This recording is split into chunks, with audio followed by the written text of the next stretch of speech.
Today I'm going to go through every single book that I have read so far this year, and I'll be ranking them from the one I liked the least to the one I liked the most. I'm not going to go into much detail at all about these books because most of them I've already reviewed, in which case I'll link the corresponding video in the description down below and also probably somewhere on screen. And there are a couple that maybe I haven't reviewed yet, but I will do so soon. So yeah, I just don't want to spend too much time in each book because it would take forever. Oh, and actually it's not technically every book I've read, it's everything I've read, so I will be including individual short stories and novellas as well. This is Michelle's Melancholia, where we read books to fear and shed a tear, and today we're talking about everything I've read in the past 3 months.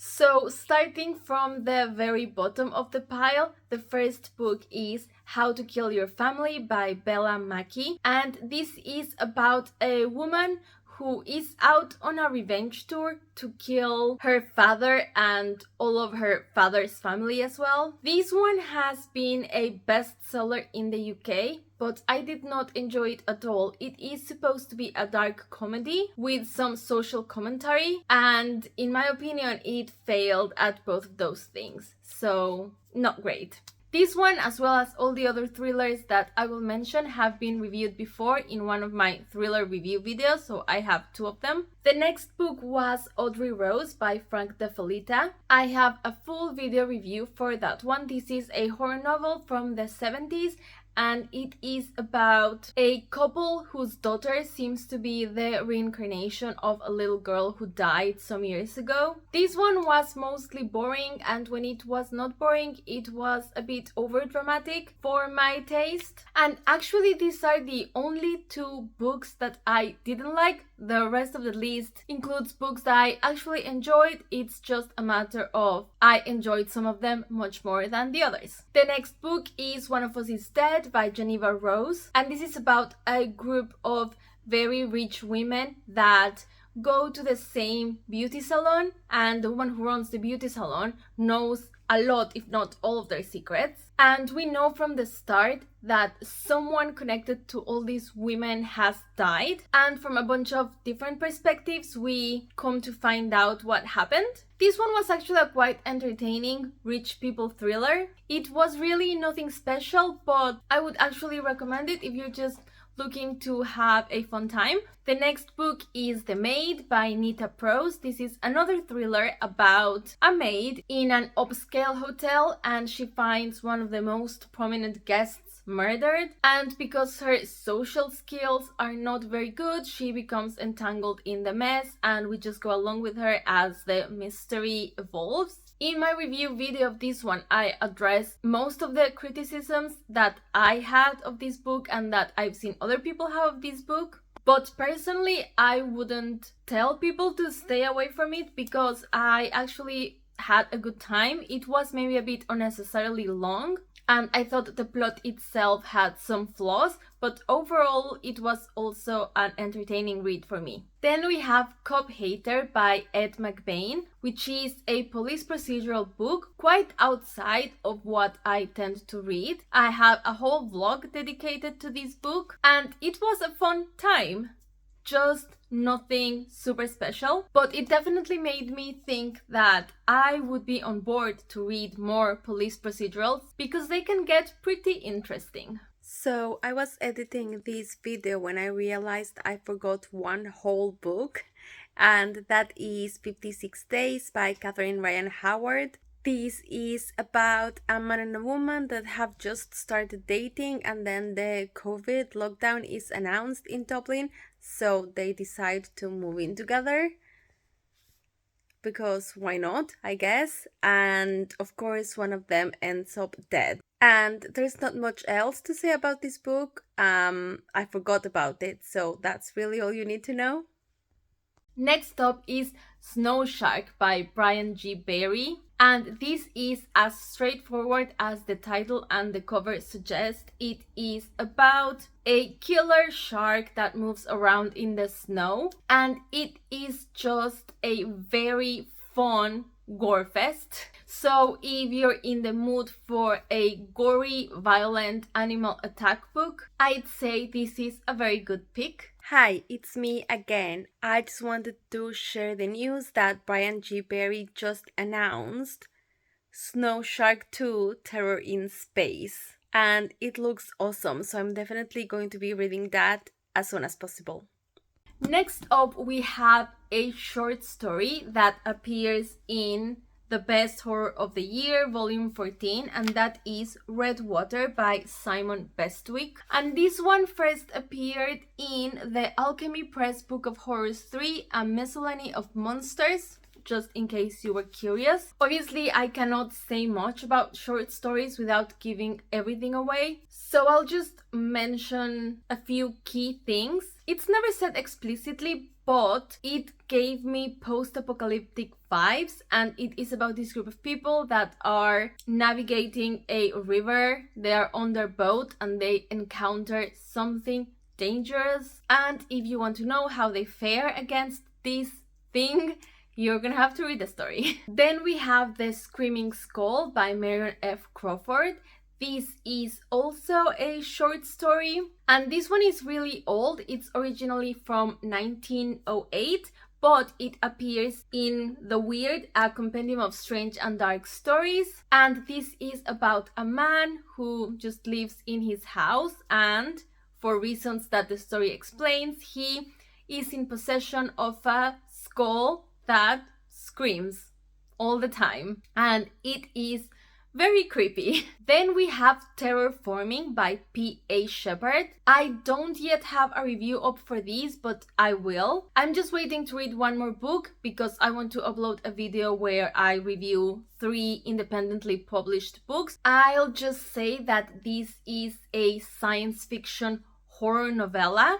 It is very ambitious. Some really interesting ideas, which were developed very successfully in my opinion, and I liked that it is very solidly sci-fi, but it really doesn't shy away from the horror. Some really awful things going on in this book, so stay tuned for that review later on. Next up is Girl A by Abigail Dean. This appears in one of my thriller videos, but it was definitely not tagged correctly in my local library catalog because this is a literary fiction, I would say, and this is very harrowing, but I liked it. It is about a group of siblings who were rescued from their very abusive parents.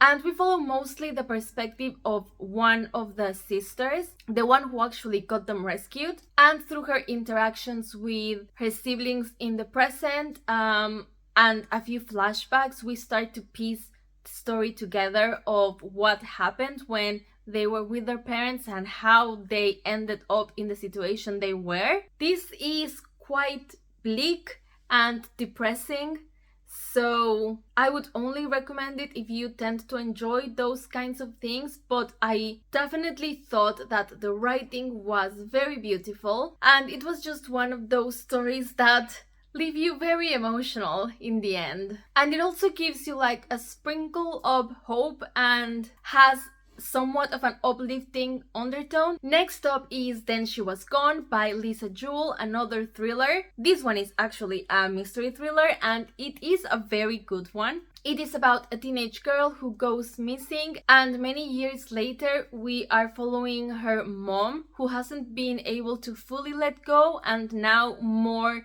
clues are starting to surface and she is determined to find out once and for all what happened to her daughter. And in my opinion, this was a solid thriller, very engaging. I really wanted to keep reading and find out what happened, and I just liked how all the puzzle pieces really came together in the end. Next up is The Witnesses Are Gone by Joe Lane. This is a weird horror novella about a man who finds some old VHS tapes in his house and he ends up watching a kind of disturbing experimental film, and we follow him on his journey to try to find more about this movie director. It is also very bleak. The main plot is about these films, but most of what is communicated is actually about existential dread, like industrial decay, anxiety about environmental destruction and war,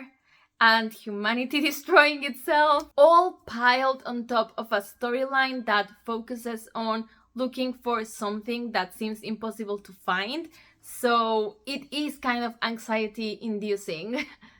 But super, super interesting, and I'm looking forward to read more from this author because it was my first encounter with him. Next up, A Puppet Scorned by Jamie Kort, another independently published book that I will be reviewing in the near future. This is a short story, and it is so bizarre, so delightfully bizarre. And it is about two sock puppets that are entangled in a toxic relationship.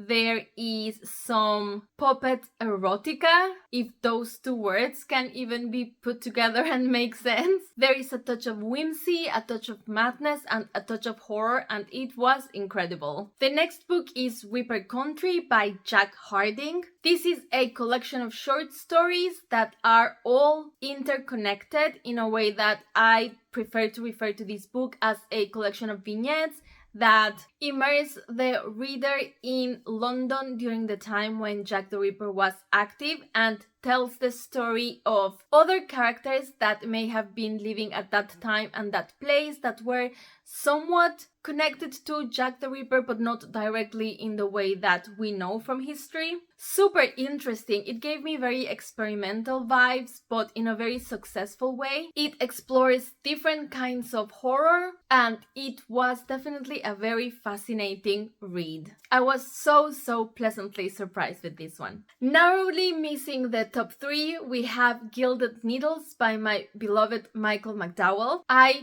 reviewed this pretty thoroughly in a past video. This is set in New York in the 1800s, and it is about two families. One is a very renowned family in New York, and the other one is a band of all-female criminals, and they go head to head seeking revenge for past wrongdoings. It was so good, so much drama, and as always, incredible characters that I was super attached to. In third place, we have episode 13 by Craig Louie. I will have a full review of this one. I just wasn't sure if I wanted to do a video for only this book or if I wanted to wait to read some more books that were maybe similar, but I'm just gonna go ahead and review episode 13 on its own. This was so incredibly fun. It is a found footage style book, so the story is told in documents and video transcripts,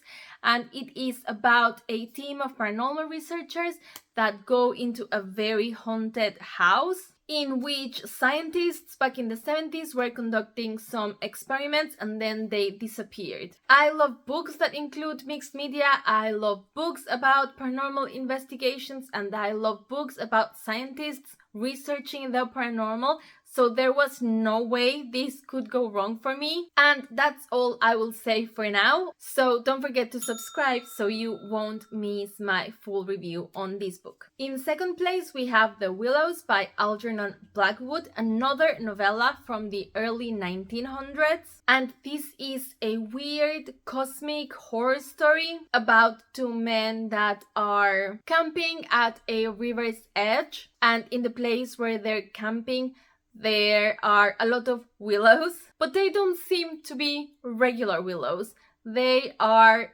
creepy willows, and for reasons that they cannot fully comprehend, they are very unsettled, and throughout the couple of days they spend camping here, things get worse and worse. The horror in this one was so subtle, but so effective. I highly recommend it. And in first place, my top book of the year so far is Katie by Michael McDowell. Again, you can watch my full review of this one in a previous video. So I'll just say this is about a young woman who is a psychic and is also a ruthless killer. But it is also about another young woman trying to find her place in the world and improve her life. And unfortunately, she finds herself in a situation where she has to either run away forever or come face to face with the psycho killer. It sounds straightforward, but it really is such a beautiful story with a protagonist that you will be rooting for so hard. But it's also Michael McDowell, so you know there's going to be some real horrible things happening as well. I mean, it is a full-on horror story, but there is also a lot of heart in it, and I loved it so much. And we're done. I hope this video is not going to end up too long. Do leave me a comment down below telling me what's the best book you've read this year so far, or anything else you want to tell me, and I will see you in my next video, hopefully very soon. Goodbye!